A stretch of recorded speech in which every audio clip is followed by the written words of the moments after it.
Hi everyone, welcome back to Sunday Nights with Faye Seidler. We're doing it, I guess, again. Um, like I mentioned 2 weeks ago, I'm going to try to keep the shows a bit less intensive, so they're easier for me to do with all the work and I don't burn out doing them. Yeah. For tonight, the first thing I want to start off with is Hope resources.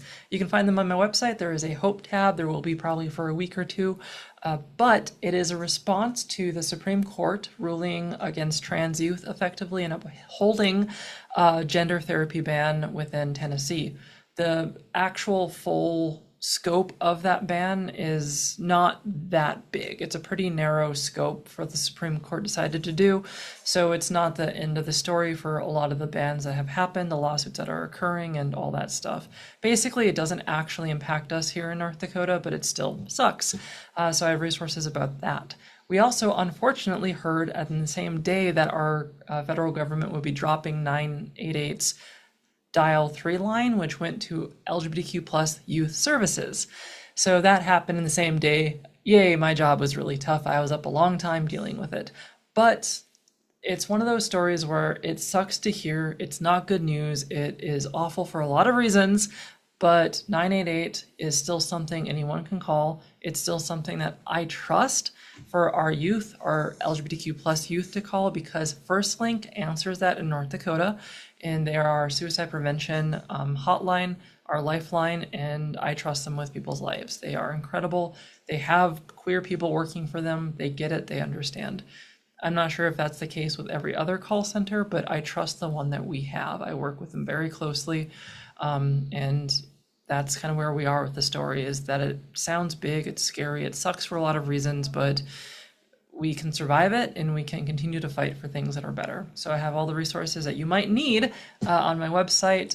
Please check in with people that you might know who've heard this or might feel scared or hopeless because of it. That's why I have Hope resources.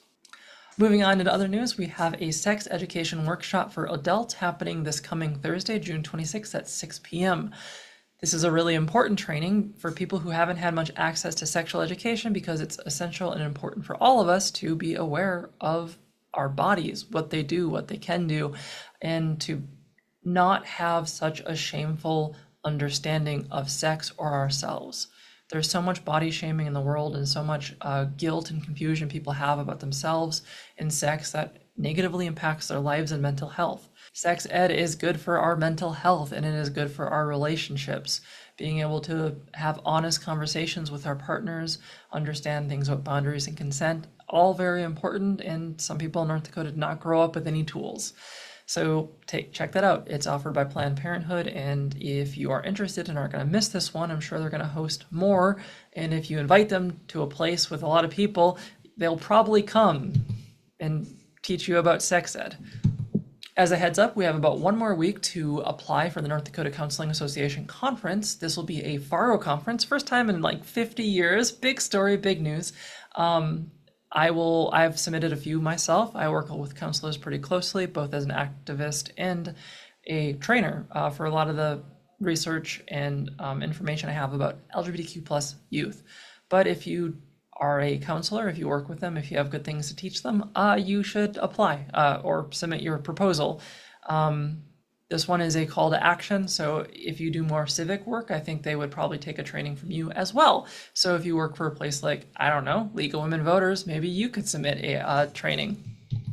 People often know me for the queer work that I do, but I love the celebration of the communities across our state. We had a lot of Juneteenths across North Dakota. I know the ones locally from Dissonance, but I also was cued into a few others from Indie Monitor reporting on the events. A lot of these have already happened. There's still one happening in Bismarck in just a couple of days here in about a week. And I just want to showcase this because you can see that even in a state like North Dakota, we have a ton of Juneteenths all across this area.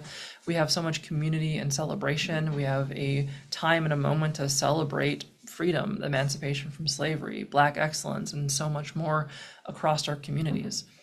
When I promote events, it's not just to promote events, it's to capture the history of them. So if you're ever looking to connect with or make community with Black folks across the state, often you can look at who is hosting events like this to start talking to people and maybe build coalition or solidarity or common cause work. So all of these were across the state, a lot of great events, and it's cool to see that in places like North Dakota.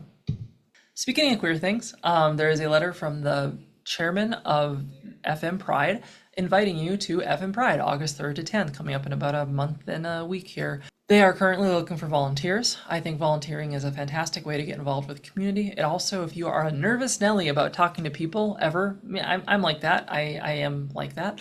Volunteering is a way to get over your nerves because it kind of focuses you on doing something. So you don't really feel as awkward. You have something to do with other people. It could be moving chairs around, it could be putting up flyers. It's a way to get involved and it's a way to make friends. So you can volunteer for the prides coming up, you can share them, you can attend them. They are going to be fantastic. Speaking of volunteering, good segue, didn't plan this.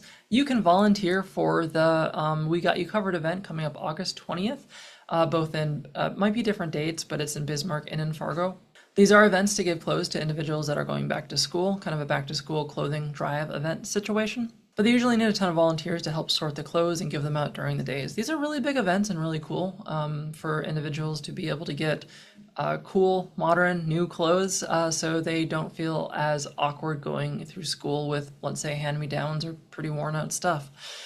This is one of Youthworks' bigger events too, and it usually gets like 100-some volunteers. It's a great way to get involved with your community and just do something that is really valuable and really needed for a lot of families and youth across our state.